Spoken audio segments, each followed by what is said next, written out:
Electronic চুলা কিনেছি। বলেছিল যে হাঁড়িতেই রান্না করবেন, সেই হাঁড়িতেই রান্না করা যাবে। তো এই যে দেখুন, এই হাঁড়িটা কিনেছি। এমন নাচে মানে নাচতে যে কোথায় চলে যাবে তার কোনো ঠিক নেই, আবার সে ঠিক করে দিতে হয়। যাই হোক, আমি আজকে ডাল রান্না করব, তাই এখানে ডাল নিয়ে নিয়েছি। একদম এই ডালটা যদি খান, এই ডালের কথা কিন্তু ভুলতেই পারবেন না যে কিভাবে আমি এই ডাল রান্না করেছি। এখন ডালটা আমি ভালো করে পরিষ্কার করে ধুয়ে এনেছি। কাঁচামরিচ দিয়ে দিলাম, যে যেমন ঝাল পছন্দ করেন তেমন ঝাল ব্যবহার করবেন।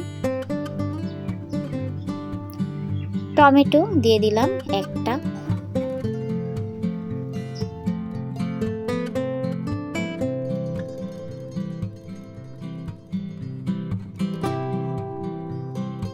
পেঁপে দিয়ে দিলাম পরিমাণ মতো।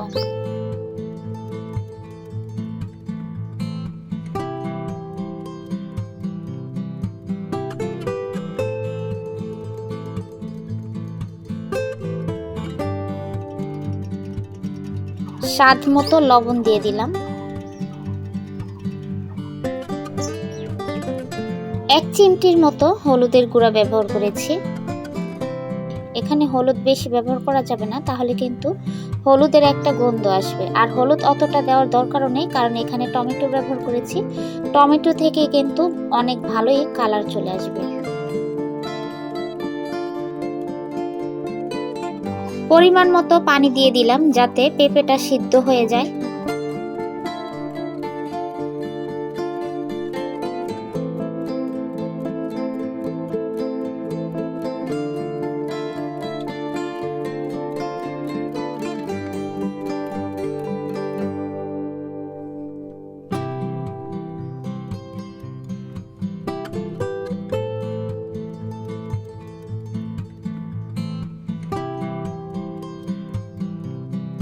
আমার কিন্তু ডাল, টমেটো, পেঁপে সবগুলো সিদ্ধ হয়ে গেছে।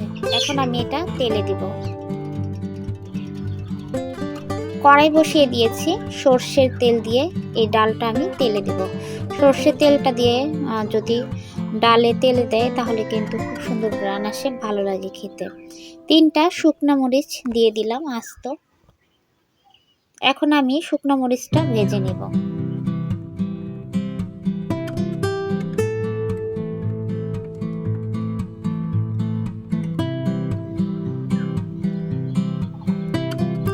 দুইটা তেজপাতা দিয়ে দিলাম।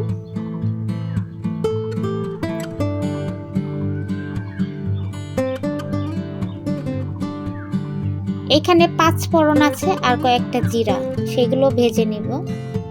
রসুন কুচি আর পেঁয়াজ কুচি দিয়ে দিলাম। এখন সব একসাথে ভেজে নেব।